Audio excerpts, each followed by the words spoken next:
Hello friends, welcome to my channel. My name is Dinesh Arya and you are watching my YouTube channel Dinesh Arya Online English Classes. Today we are going to talk about the be verb. आज हम be verb के बारे में बात करने जा रहे हैं.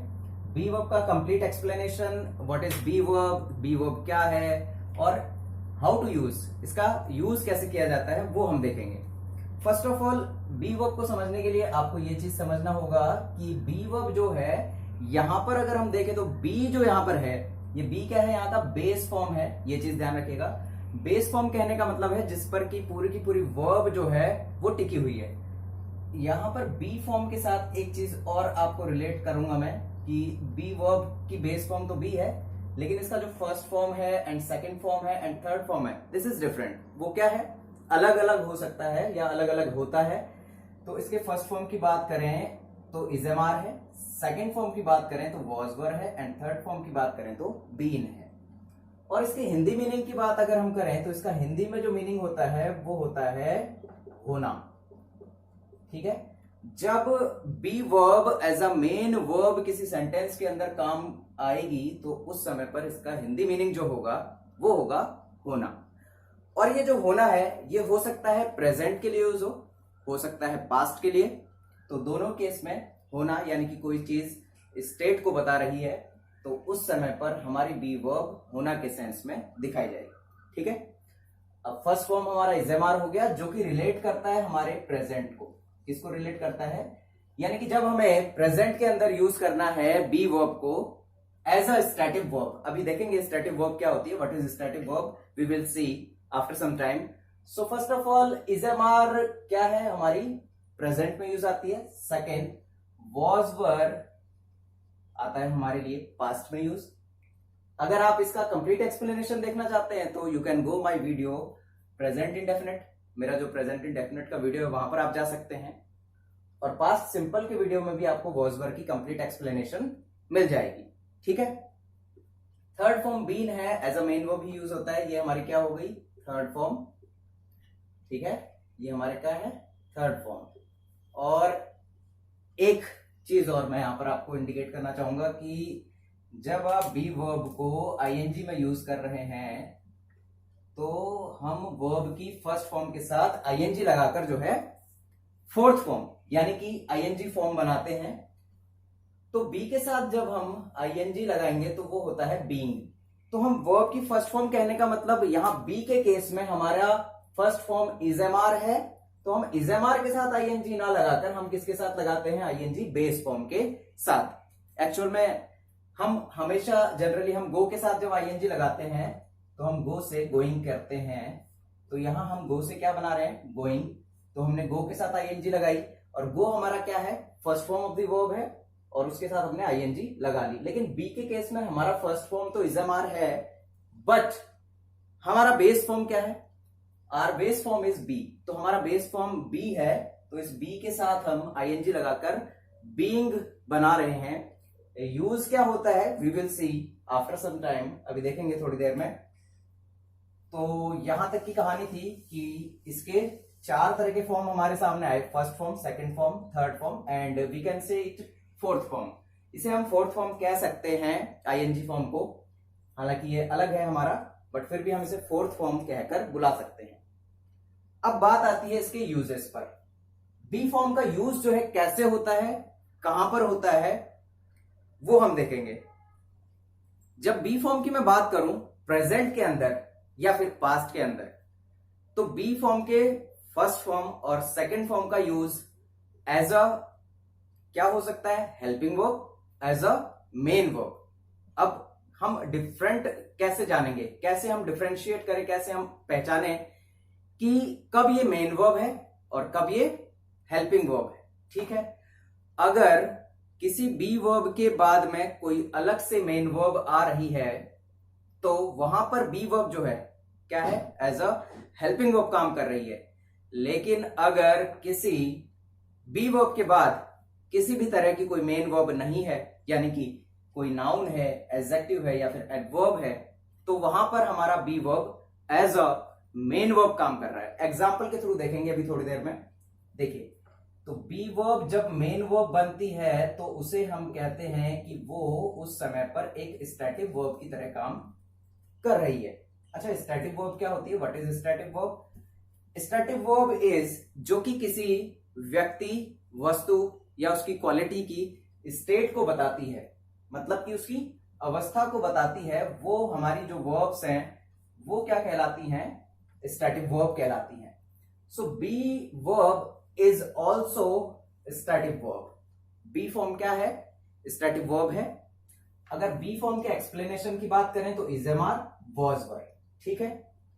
अब यूज क्या है? देखिए, बी फॉर्म के बाद कई बार हो सकता है आपके पास नाउन, कई बार क्या हो सकता है? नाउन। देखिए कैसे, जैसे मैं कहूं आई एम अ टीचर, तो यहां पर आप आर्टिकल ए भी यूज ले लीजिए, ठीक है। आई एम अ टीचर, जब यहां पर आप इस टीचर को देखते हैं तो दिस इज अ नाउन। ये क्या है हमारे पास? नाउन है। जब आप यहां पर ये देखिए, ये बी वर्ब है आपका, और बी वर्ब के बाद आपने किसका यूज किया है? नाउन का। जब भी आप बी वर्ब के बाद नाउन का यूज करेंगे इन दिस केस, तो इस केस के अंदर आपकी जो बी वर्ब है वो क्या काम कर रही है? As a static verb. It means यहां पर हमारी be verb as a main verb काम कर रही है, ठीक है। हमारी बी वर्ब क्या है? As a main verb work कर रही है यहां पर। तो एम हमारा यहां पर क्या है? Main verb. एक और सेंटेंस देखते हैं। जैसे मैं कहूं कि शी इज वेरी ब्यूटिफुल, तो यहां पर जो ब्यूटीफुल वर्ड आपको नजर आ रहा है, दिस इज एडजेक्टिव। ये क्या है? हमारे लिए एक एडजेक्टिव है। अगर किसी बी वर्ब के बाद कोई एडजेक्टिव आता है तो उस केस के अंदर भी हमारी जो बी वर्ब है वो एज अ स्टैटिक वर्ब काम करेगी, और एज अ स्टैटिक वर्ब काम करने के तौर पर ये यहां पर एक मेन वर्ब भी हमारी बन जाती है, ठीक है। तीसरी बात, अगर किसी सेंटेंस के अंदर जैसे एडवर्ब आए, जैसे मैं कहूं कि ही इज वेल, जो वेल है ये हमारा एक एडवर्ब होता है, ये ध्यान रखें। तो एडवर्ब का यूज हुआ है किसके बाद? बी वर्ब के बाद। फिर से बी वर्ब हमारी क्या है? यहां पर एक स्टैटिक वर्ब है। क्या है? स्टैटिक वर्ब है। और स्टैटिक वर्ब होने के नाते ये हमारी एक मेन वर्ब भी यहां पर बन गई है, ठीक है। तो यहां पर इज क्या है? हमारे लिए मेन वर्ब है। और तरह के सेंटेंसेस भी देखते हैं। जैसे कई बार हम कहते हैं you are a fool, you are a fool. जो ये फूल है ये फिर से हमारे पास क्या है? एक नाउन है। और नाउन अगर आता है किसी बी वर्ब के बाद तो वो बी वर्ब हो जाती है हमारी क्या? एक स्टैटिक वर्ब। स्टैटिक वर्ब कहने का मतलब है कि वो एक मेन वर्ब के तौर पर काम कर रही है। इसका जो कंप्लीट एक्सप्लेनेशन है, इससे बनने वाले जो सेंटेंसेस हैं वो आपको अगले वीडियो में मिलेंगे, तो उस वीडियो को भी जरूर देखें आप। अब बात आती है कि वर्ब के साथ आईएनजी और वर्ब के साथ थर्ड फॉर्म का यूज कैसे किया जाता है और किस तरह से उसका सेंटेंसेस मेक किया जाता है। इतनी बात आपको क्लियर हो गई कि अगर हमारी बी वर्ब के बाद कोई नाउन आए, अगर हमारे बी वर्ब के बाद कोई एडजेक्टिव आए, अगर हमारे बी वर्ब के बाद कोई एडवर्ब आए, तो उस केस में हमारी बी वर्ब जो है वो एज अ मेन वर्ब काम करती है, और एज अ मेन वर्ब के तौर पर उसे हम कहते हैं स्टैटिक वर्ब, ठीक है। कई बार आप कह सकते हैं जैसे शी इज अ डॉक्टर, तो यहां पर भी हमारे लिए जो इज है वो क्या काम कर रहा है?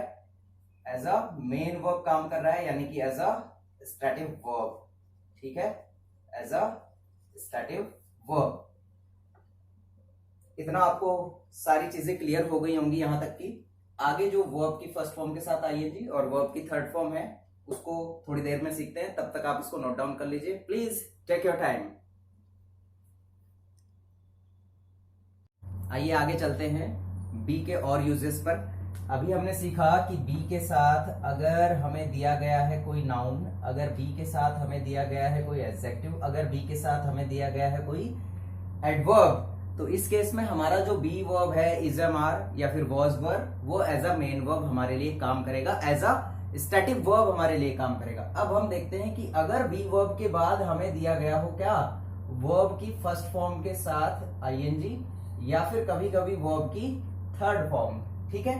तो इस केस में हमारा जो इज एम आर है वो किस तरह का वर्क करता है, जैसे अगर इस चीजों को समझने के लिए मैं आपको एक और चीज बता देता हूं कि आप मेरे प्रेजेंट इंडेफिनिट और प्रेजेंट कॉन्टिन्यूअस के वीडियोस में जाएंगे तो वहां पर भी आपको इसकी कंप्लीट एक्सप्लेनेशन मिल जाएगी, सेंटेंसेस भी आपको वहां पर मिल जाएंगे, लेकिन फिर भी मैं एक दो सेंटेंसेस यहां पर आपके सामने ले लेता हूं। देखिए, जैसे हम कहें कि आईएनजी का यूज, जैसे कहें she is going to college today, कि वो आज कॉलेज जा रही है, तो यहां पर हमारा जो गो है, यानी कि गो के साथ आईएनजी का जो फॉर्म है ये हमारा हो गया मेन वर्ब। क्या हो गया हमारे लिए?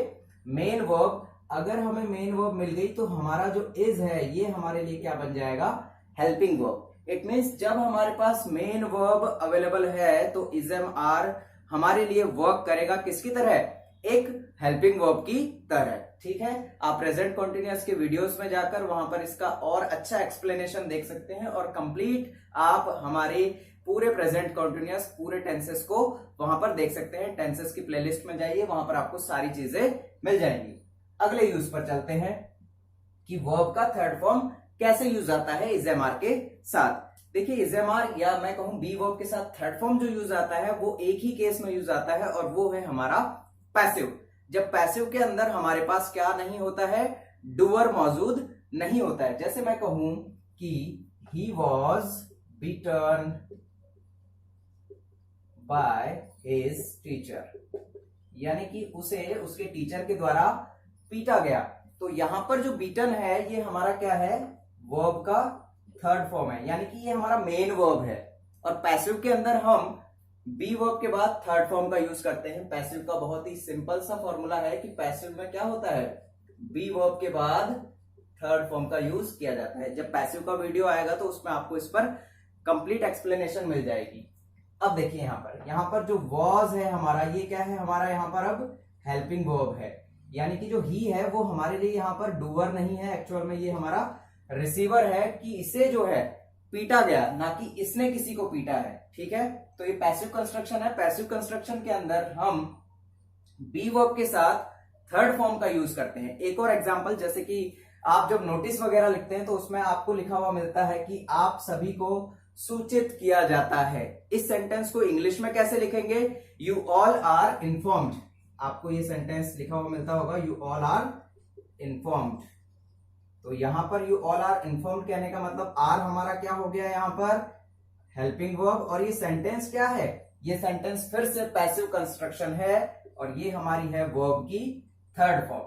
ठीक है, कई बार हम कहते हैं जैसे घर पर कोई गेस्ट आया, रुकिए चाय बन रही है, but we don't know about कि चाय कौन बना रहा है, हमें उस बारे में पता नहीं होता है, लेकिन फिर भी हम कहते हैं चाय बन रही है। यहां पर हमें चाय तो पता है पर चाय को बनाने वाला पता नहीं है। उस केस में हम यूज करते हैं किसका? बी फॉर्म का। ठीक है, बी फॉर्म का, यानी कि पैसिव कंस्ट्रक्शन का। उस केस में हम बी का आईएनजी फॉर्म भी यूज करते हैं। कैसे? देखिए, टी इज बीइंग मेड, और मैंने बीइंग के ऊपर, बीइंग के दो और यूज हैं, उसके ऊपर कंप्लीट वीडियो आपको मिल जाएगा बीइंग के यूज के ऊपर। ठीक है, यहां पर बीइंग क्या है हमारा? एज अ हेल्पिंग वर्ब है, यानी कि पैसिव कंस्ट्रक्शन को दिखाने के लिए बीइंग यहां पर यूज हुआ है। और ये इस जो है ये हमारी है हेल्पिंग वर्ब। ठीक है, और मेड हमारे लिए क्या हो गया? यहां पर वर्ब का थर्ड फॉर्म। ठीक है, बात ये यहां तक क्लियर है बात? कई बार अगर हमें बी फॉर्म होने के लिए, स्टार्टिंग में ही आपको बताया गया था बी फॉर्म क्या होने के लिए दिखाई जाएगी, तो हम मॉडल वर्ब के साथ भी बी का यूज करते हैं एज अ मेन वर्ब के तौर पर, क्योंकि मॉडल वर्ब अपने बाद हमेशा वर्ब का फर्स्ट फॉर्म यानी कि बेस फॉर्म लेते हैं। क्या लेते हैं? Base form. आप मॉडल की वीडियोस में जा सकते हैं, वहां पर आप कंप्लीट मॉडल को देख सकते हैं कि कैसे कैसे यूजेस होते हैं। पर यहां पर हम देख रहे हैं किसका यूज? बी का यूज। मॉडल के साथ कैसा यूज होता है आइए देखिए। जैसे एक एग्जांपल मैं आपके सामने लिख सकता हूं, she can be succeed in the exam, कि वो एग्जाम में क्या हो सकती है? सफल हो सकती है। यहां पर होने के लिए जो वर्ब हमारे पास है वो हमारे पास है क्या? बी। ये बी यहां पर क्या है? अब ये यहां पर मेन वर्ब है, क्योंकि यहां पर एज अ हेल्पिंग वर्ब हमारे पास क्या है? कैन है। ठीक है बात? एक और एग्जांपल देखिए, जैसे आप कई बार कहते हैं जब ट्रेन में आप जाते हैं स्टेशन में, तो वहां कहा जाता है कि ट्रेन 6 घंटे लेट हो सकती है। तो वहां क्या कहा जाता है, द ट्रेन में बी लेट बाय 6 आवर्स, कि ट्रेन 6 घंटे लेट हो सकती है। यहां पर भी बी जो है वो हमारे लिए क्या है, एज अ मेन वर्ब है और एज अ फर्स्ट फॉर्म है, क्योंकि मॉडल है। मे हमारा क्या है, एक मॉडल वर्ब है। तो मॉडल वर्ब के बाद फिर से वही बात कि बेस फॉर्म का यूज किया जाता है। और मे हमारा क्या है, यहां हेल्पिंग वर्ब मैं इसे कह सकता हूं एक समय के लिए, एक टाइम के लिए हम इसे हेल्पिंग वर्ब मान के चल रहे हैं। एक्चुअल में ये हमारी मॉडल वर्ब है, और मॉडल वर्ब भी एक तरह से हेल्पिंग वर्ब के तौर पर ही काम करती है। बट मॉडल वर्ब के बाद हमेशा बेस फॉर्म का यूज किया जाता है, इसलिए हमने किसका यूज किया है, बी का, होने के सेंस में।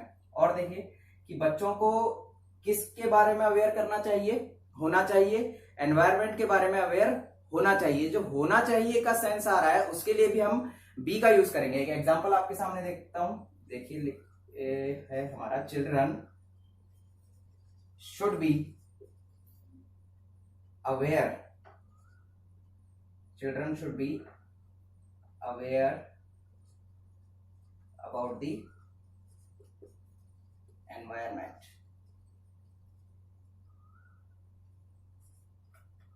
Children should be aware environment. ये जो बी है फिर से हमारे लिए ये मेन वर्ब है, और शुड हमारा क्या हो गया, मॉडल वर्ब, यानी कि हेल्पिंग वर्ब। इसे मैं कह सकता हूं कि बच्चों को एनवायरमेंट के बारे में अवेयर होना चाहिए। आपको समय पर आना चाहिए कहेंगे तो वहां पर हमारे लिए क्या नहीं होना, क्या होगा, you should come on time, कि आपको समय पर आना चाहिए। लेकिन यहां कोई बी वर्ब का यूज नहीं हुआ। लेकिन इसी तरह का एक सेंटेंस आप बोलते हैं, उसमें आप बी वर्ब का यूज करते हैं। उसे भी मैं दिखा रहा हूं। इसे मैंने इसलिए दिखाया ताकि आपको क्लैरिटी आएगी, दोनों सेंटेंसेस के बीच का डिफरेंस आपको समझ में आएगा कि आपको समय का पाबंद होना चाहिए।